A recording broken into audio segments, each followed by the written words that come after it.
He was a kind old man who baked cookies for his neighbors, but what they didn't know is that he was hiding a terrible secret for 34 years, a secret that only DNA could uncover.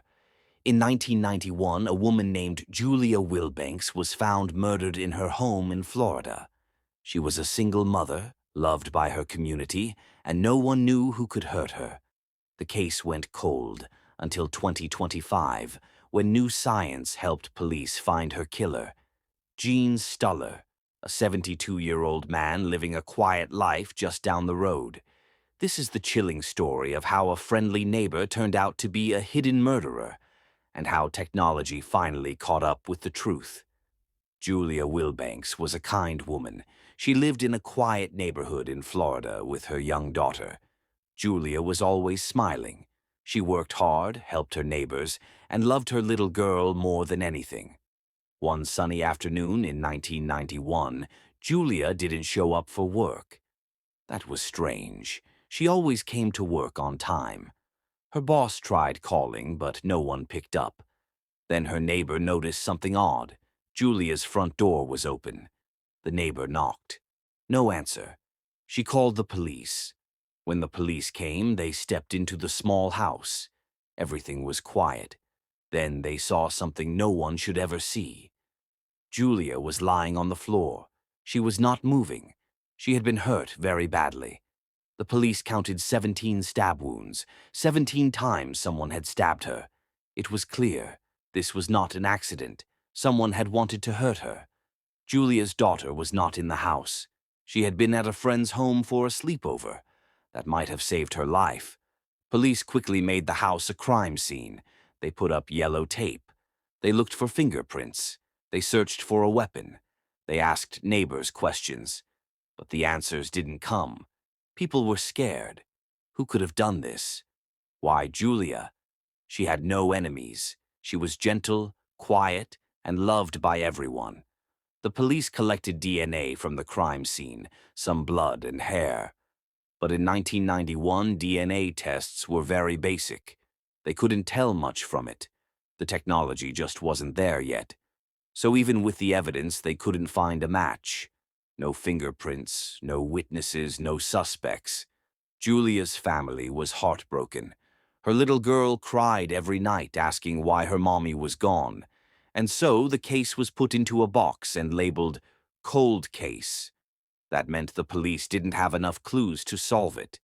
They hoped that one day something or someone would help them figure out what happened. But for many years there was only silence. When Julia Wilbanks was found dead, the whole neighborhood changed overnight. Police officers worked hard in those first days. They walked from house to house, knocking on doors and asking questions.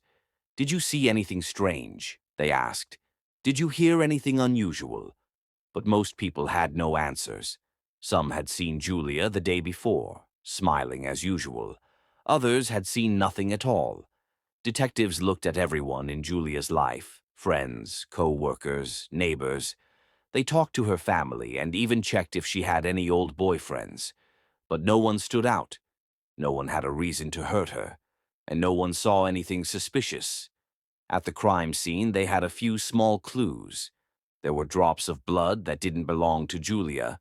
There were no signs of a break-in. The door hadn't been forced. That meant she may have known the person who hurt her. Maybe she had opened the door herself, thinking it was someone she could trust. But still, there were no names, no faces, just questions. Police checked the fingerprints at the scene, but in 1991, they didn't have a big computer system like we do today.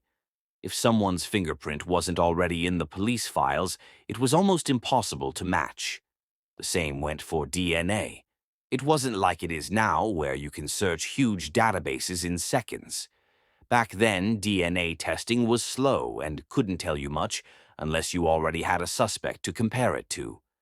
Days turned into weeks. Weeks turned into months. The police followed every tip that came in. A few people said they heard a scream that night, but no one could say where it came from. Some said they saw a car driving fast down the road, but no one got the license plate. Each clue led to a dead end. Julia's family kept calling the police, hoping for news, but each time the answer was the same: "We're still working on it." As time passed, fewer people talked about the case. It became part of the town's quiet sadness. Kids grew up hearing stories about the woman who was killed and how they never found the person who did it. Some people moved away, too scared to stay. Others just tried to forget. But Julia's daughter never forgot. She grew up with a hole in her heart. Every birthday, every holiday, every quiet moment, she remembered her mom. And she wanted answers. Even the detectives felt the weight of the case. One officer, who had worked on it from the beginning, kept a picture of Julia on his desk for years. "We won't forget," he once said. "We just need one more piece of the puzzle." But for a long, long time, that piece never came. The case sat in a folder, placed in a drawer with other cold cases. Silent, still, waiting. No one knew that the killer was still nearby, living quietly, smiling at neighbors, pretending to be just another friendly face. No one knew, until many years later when science gave the police a brand new tool. Years passed. The trees on Julia's street grew taller. New families moved into the neighborhood. Children played in front yards and rode bikes down the same road where police cars once parked. From the outside, everything looked normal again. But inside some hearts, things were not normal at all. Julia's daughter was no longer a little girl. She had grown into a young woman, carrying her mother's memory every day. She often looked at old photos, her mom smiling, hugging her tightly, cooking in the kitchen. Those memories were warm, but they also hurt. Her mother had been taken away, and no one had ever said why. Sometimes she would walk past the old house. It had been sold to someone else long ago, but to her it would always be her mother's home. She wondered what her life would be like if her mom had lived. Would they be sitting on the porch, drinking tea and laughing? Across town, a man named Gene Stuller was enjoying his retirement. He was 72 years old. He had white hair, wore neat clothes, and loved to garden. Neighbors called him kind and gentle. He waved at people from his porch, helped carry groceries, and even gave candy to children on Halloween. No one had a bad word to say about him. To the world, Gene looked like a sweet old man. But Gene had a secret. He lived quietly, never drawing too much attention. He kept to himself most of the time. He said hello, smiled politely, and went on with his day. And just like that, he became invisible. No one would have guessed that he had once been connected to a terrible crime. Not even the police. The case of Julia Wilbanks was still marked unsolved. Detectives had retired. Files had been boxed up and stored away. But every now and then someone would remember. A new detective might read the file and wonder. A reporter might ask about it. But without new clues, the case stayed cold. But something else was happening behind the scenes, something quiet, something powerful. Science was growing. New ways of testing DNA were being invented. Old evidence could now tell new stories. What once seemed like a dead end was slowly becoming a new beginning. In a small lab far from Julia's neighborhood, scientists began to look at her case again. They had the same DNA from years ago, but now they had better tools. They could take that DNA and search for matches, not just in police files, but in public family trees. This new method was called genetic genealogy. And one day a match popped up. It wasn't the killer, but it was someone related to him. Detectives were excited. They knew they were close. They started building a family tree backward, looking at cousins, uncles, distant relatives, until one name stood out: Gene Stuller. The same quiet man who had waved at kids, watered his flowers, and lived just miles from Julia's home all these years. He was about to face a knock on the door. In the world of crime solving, time is not always the enemy. Sometimes time is what brings new hope. That's what happened in the case of Julia Wilbanks. Her case had been cold for years, no new clues, no new suspects.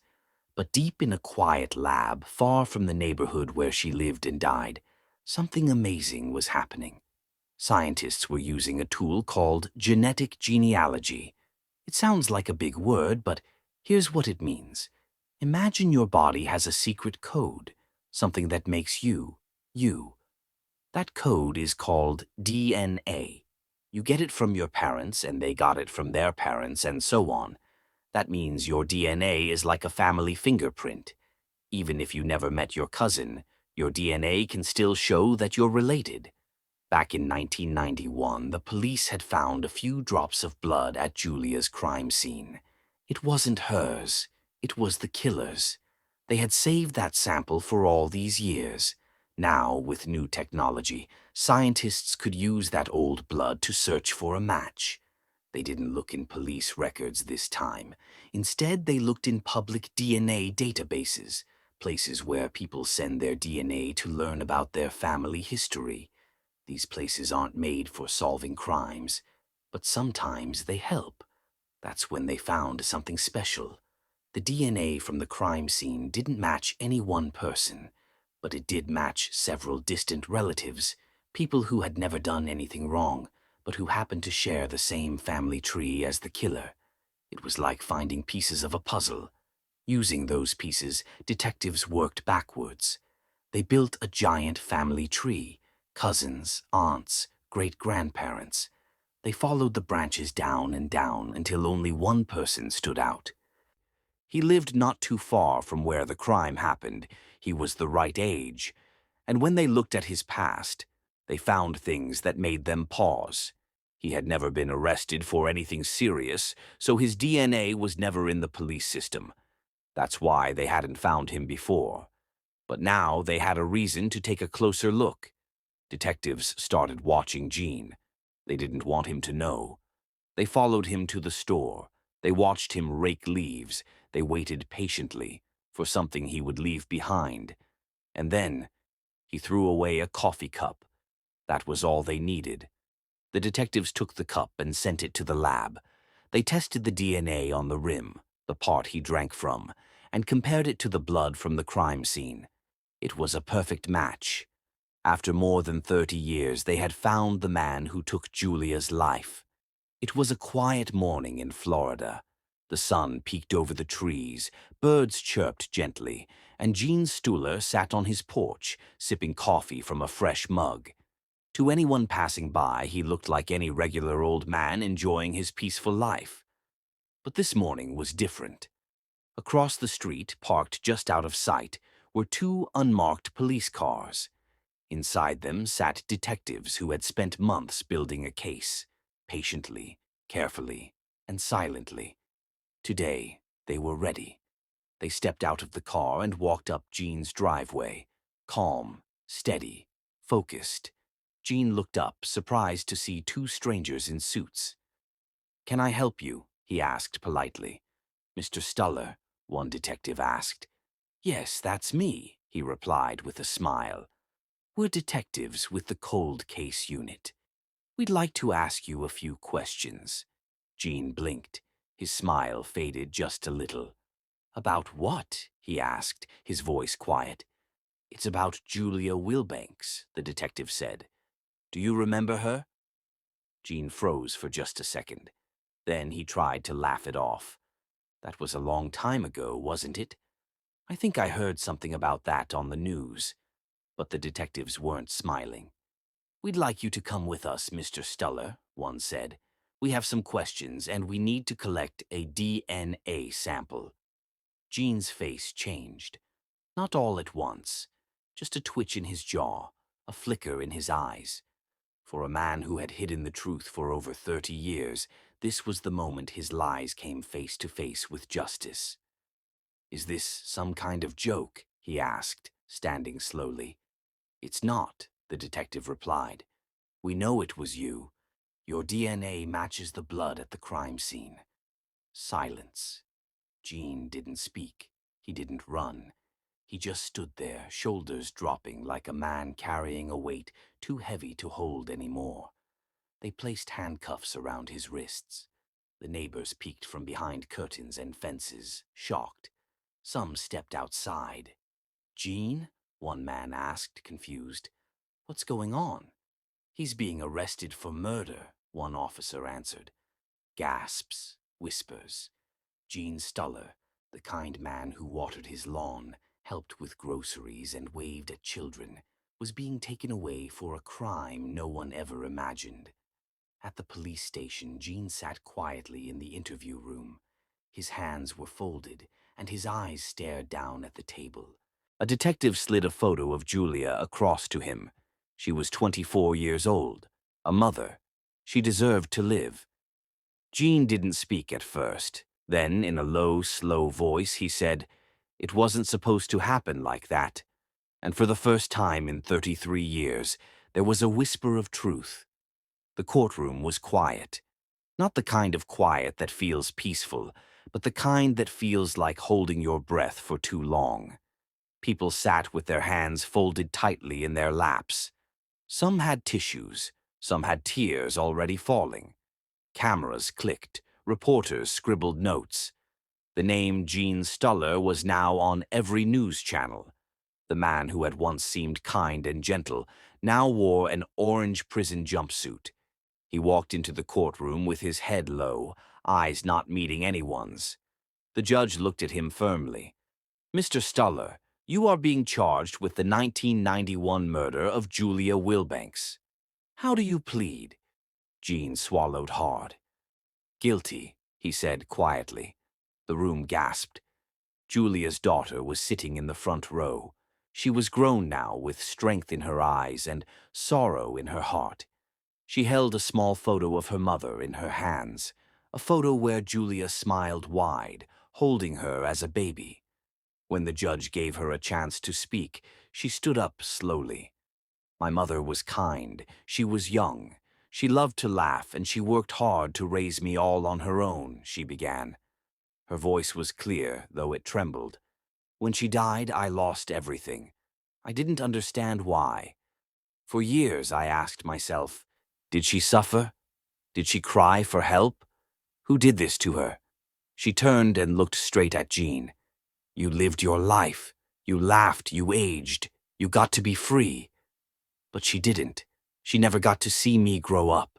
She never got to meet her grandchild." Tears fell from many eyes in that room. The judge listened. Everyone did. And then the sentence was spoken. Life in prison. No parole. Gene Stuller would spend the rest of his life behind bars. Outside the courthouse, reporters swarmed. They called it a win for cold case justice. They called it a miracle of science. But for Julia's family, it was something deeper. It was closure. It didn't erase the pain. It didn't bring her back. But it gave them something they had longed for, the truth. And in the end, the truth spoke louder than the lies. Long after the courtroom lights dimmed and the headlines faded, Julia Wilbanks' story kept echoing in places no one expected. In police stations across the country, cold case detectives gathered in quiet rooms, pulled out dusty folders, and looked at old photos with fresh eyes. These weren't just files anymore. They were people, sisters, mothers, sons. Their stories were waiting to be told. Julia's case had become a symbol of hope, even after decades of silence, a symbol of justice, no matter how long it takes, and most of all, a symbol of persistence, the kind that never gives up, even when everyone else has. Detective Moreno, one of the lead investigators on Julia's case, was invited to speak at conferences. She stood in front of rooms filled with young officers and told them, "We didn't solve this because of luck. We solved it because we refused to quit. We followed every thread, every whisper, and every drop of DNA, even when it felt impossible. And people listened. Some families who had nearly given up hope suddenly called their local police, asking, 'Can you test our case again?' Others who had never spoken out finally found the courage to share what they remembered. In labs, scientists kept pushing the limits of what DNA could do. A park bench was placed beneath a flowering tree. A plaque was added that read, 'In memory of Julia Wilbanks, a mother, a daughter, a light that never faded. People sat there, read her story, and remembered her not as a victim, but as a woman whose life meant something, a woman whose truth came back to life through the power of science and stubborn hearts who wouldn't let her be forgotten. As for Julia's daughter, she still carried pain, but she also carried strength. "I used to be afraid that my mom's story would end the day she died," she said in an interview. "But now I know. It's still being told, and it's helping others. That means everything." Gene Stuller, locked away in prison, never said much in the years after his conviction. Some believed he had been haunted by his actions. Others thought he was just resigned to the life he had made for himself. But no matter what, the fact remained. He couldn't hide any more. For Julia, that was enough. The truth had been brought to light, and in that light, Julia's memory was alive again. Her name became a symbol not just of tragedy, but of the strength it takes to stand up for what's right. Her story showed the world that the pursuit of justice wasn't just about solving crimes. It was about honoring lives, every life, every story, because in the end, every person matters, and no one, not even time, could erase the truth.